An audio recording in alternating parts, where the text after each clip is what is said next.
आप जी कहते हैं कि प्रतिकूलता को सह जाओ, लेकिन हमारी सहनशीलता का अगर कोई अनुचित लाभ उठाए तो उस समय क्या करें? कौन है जो अनुचित लाभ उठाएगा? सहनशील तभी बनोगे जब ये जान पाओगे कि कोई और है ही नहीं। जब तक और दिखाई देता है तब तक तुम सहनशील हो ही कैसे सकते हो? और दिखाई देगा तो सहनशील हो पाओगे क्या? और कोई है क्या? अनुकूलता प्रतिकूलता की सत्ता है क्या? किसी और की सत्ता है क्या?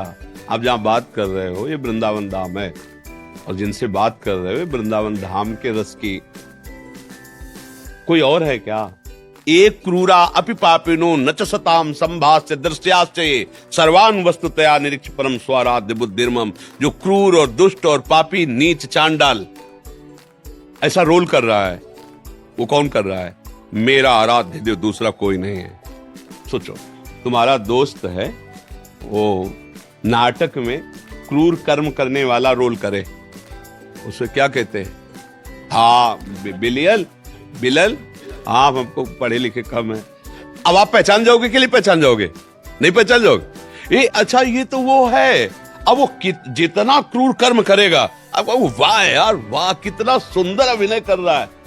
लेकिन तुम जानते हो बहुत प्यारा आदमी है, बिल्कुल नशा नहीं करता, बिल्कुल किसी को दुख नहीं देता। क्या अभिनय किया है यार, एकदम पूरा। खुश हो जाओगे ना?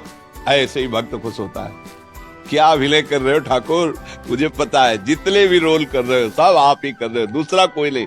मत्ता परतरम नान्यत किंचित अस्ति धनंजय, मेरे सिवा किंचित। मेरे देखो, एक नाटक है जिसमें बहुत है, लेकिन ये नाटक ऐसा है कि वही डायरेक्टर है, वही मंच है, और वही कला है, और वही कलाकार है, और वही देखने वाला है, और वही दिखाने वाला है। प्रश्न कहां रहा है?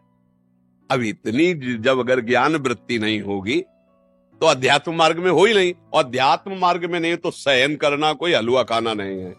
दूसरे के द्वारा किए हुए प्रतिकार को, प्रतिकूलता को, अपमान को, तिरस्कार को वही महात्मा, वही साधु, वही भक्त, वही जन सह सकता है जिसका संबंध भगवान से है। नहीं सह सकते, नहीं सह सकते। क्योंकि जब इस समझ में अहंकार को आएगा कि मुझे नीचा दिखाया जा रहा है, तो जो भी पावर उसको समझ में आता है सारा पावर झोंक देगा। और जब ये समझ में आ रहा है कि वाह, समझ में आ रहे मालिक कौन कौन से रूप रख के आ रहे हो, क्या क्या कुछ भी कर लो, हमारी नेत्र से बच नहीं सकते। अब तुम छुप नहीं सकते। किसी सूझ वाली आंख ने पहचान की, कण कण में झांकी भगवान। ओ मेरे लाल जी, मेरे प्रीतम। कहां गुस्सा आएगा? कहां गुस्सा है? एक बार एक ऑफिसर घर आया, पत्नी का पता है आपको घंटों से इंतजार कर रहे हो, आप इतना विलंब क्यों कर दिए? ओ प्रणय को उसने पिस्तौल निकाली, गोली भरी, पत्नी के यहां लगाया। ऐसे बोले बताऊं? बोले हमें डर नहीं लगता तुम्हारी धमकियों से। बोले क्यों? पिस्तौल असली है, गोली असली है। बोले तुम मेरे प्रीतम हो, इसलिए तुम मजाक कर रहे हो, तुम कर ही नहीं सकते। बोले काला जी, समझ रहे हो ना? मेरे प्रीत अगर दूसरा रख देता तो प्राण व्याकुल हो जाते, नहीं होते, डर जाता ना।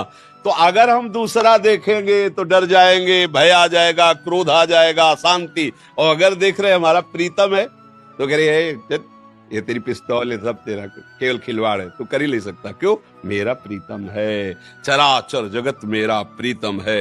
अब तो कुछ नहीं कर सकता, कुछ भी रोल कर, कुछ भी स्वांग कर, अब मुझे तो डरा नहीं सकता, क्योंकि गुरु प्रताप से मुझे पता चल गया कि तू ही है। ऐ छलिया, आज तक तू मुझे विविध रूपों में छलता रहा, अब गुरु के द्वारा दिए हुए नेत्रों से मैं तुम्हें पहचान गया हूं, अब तुम छुप नहीं सकते। बिना ये स्थिति आए सहनशील हो ही नहीं सकते। थोड़ी बात सह सकते हो, लेकिन जब और आगे बढ़ेगी ना तो फिर आप नहीं सह पाओगे। एक सीमा तक तो सह सकते हो, बुद्धि लगा के सहना चाहिए परमार्थ के पथे को, फिर इसके बाद जो उसका स्वरूप आएगा कि अब हो गया, बाद में भजन देख लेंगे, क्षमा मांग लेंगे, पर अब तुम बात बदल जाए। और अगर ये दिखाई दे रहा कि प्यारे है तो ये गुस्से ले आएगी, हंसी आएगी कि कर लो आप, कर लो आप ही हो, अब ये जीवन आपको समर्पित है। चाहे आप प्रणाम करो, चाहे आप जूता मारो, चाहे माला चढ़ाओ आप, चाहे आप दंड दो, नाथ मैं तो आपका हूं।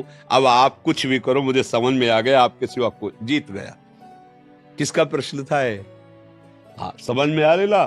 देखो, परमार्थ को जब तक समझोगे नहीं तब तक कि कोई इसका दुरुपयोग, अरे है कौन जो दुरुपयोग करे? और दूसरे पक्ष में बता देते हैं कि ऐसा कोई पैदा ही नहीं हुआ अगर लोकवत भाषा में कि जो गुरुवाणी के अनुसार चलता है, शास्त्र सम्मत चलता है, भगवत आराधना करता है, उसके सामने उसको झुका सके, रौन सके, ऐसा कोई पैदा ही नहीं हुआ। अगर हमसे कोई अपराध हुआ है तो उसका दंड देने के लिए भगवान कोई रूप धारण करके हमें नीचा दिखाएंगे थोड़ी देर, इसके बाद अगर हमारा कोई अपराध नहीं है, हमसे भी गलतियां होती रहती हैं, तो ऐसा हो सकता है। अगर ऐसा नहीं तो कोई ऐसा पैदा नहीं हुआ कि रोम भी झुलसा दे। 5 वर्ष का बालक प्रहलाद और त्रिभुवनपति हिरण्यकश्यप, वो हार गया कि करूं तो क्या करूं, इसका कैसे, मतलब क्या करूं, समझ में नहीं आ रहा उसके, हर कुछ करके हार गया। और वैसे ही मुस्कुराता हुआ प्रहलाद उत्तर देता है, दैत्यराज। पहले पिताश्री कहते थे, जब देखा भगवान का विरोधी है तो दैत्यराज करके संबोधन किया। तुम जिस भगवान को समझना चाहते हो तेरे में है, खड्ग में है, खम्भ में है। प्रहार किया घूंसे, फाड़ के खंभा ऐसा रूप प्रकट हुए, हम फेंक दिया तलवार और ढाल मूर्छित होके गिर गया केवल देख के। ऐसा भगवान का स्वरूप। तो ये देखो परमार्थ है, इसमें बातों से तो विजय नहीं मिलेगी, इसमें चलना पड़ेगा। नाम जप करो, अच्छे आचरण करो, बुराइयों से बचो, दूसरों को सुख पहुंचाओ, सब में भगवत भाव करो, अभी आनंद आ जाएगा, सारे पाप नष्ट हो जाएंगे। हृदय जो जलता रहता है वो पाप है, वो जलाते हैं। और जब निष्पाप हृदय हो जाता है तो एक फूल जैसा रहता है, एकदम आनंद, एकदम आनंद। क्योंकि हमारा स्वरूप है ना सहज सुख राशि, ईश्वर अंश जीव अविनाशी, चेतन अमल सहज सुख राशि। अगर आपको हमारी वीडियो अच्छी लगी हो तो हमारे चैनल को लाइक, शेयर एंड सब्सक्राइब ज़रूर करें। हमारी वीडियो को जितना दूर हो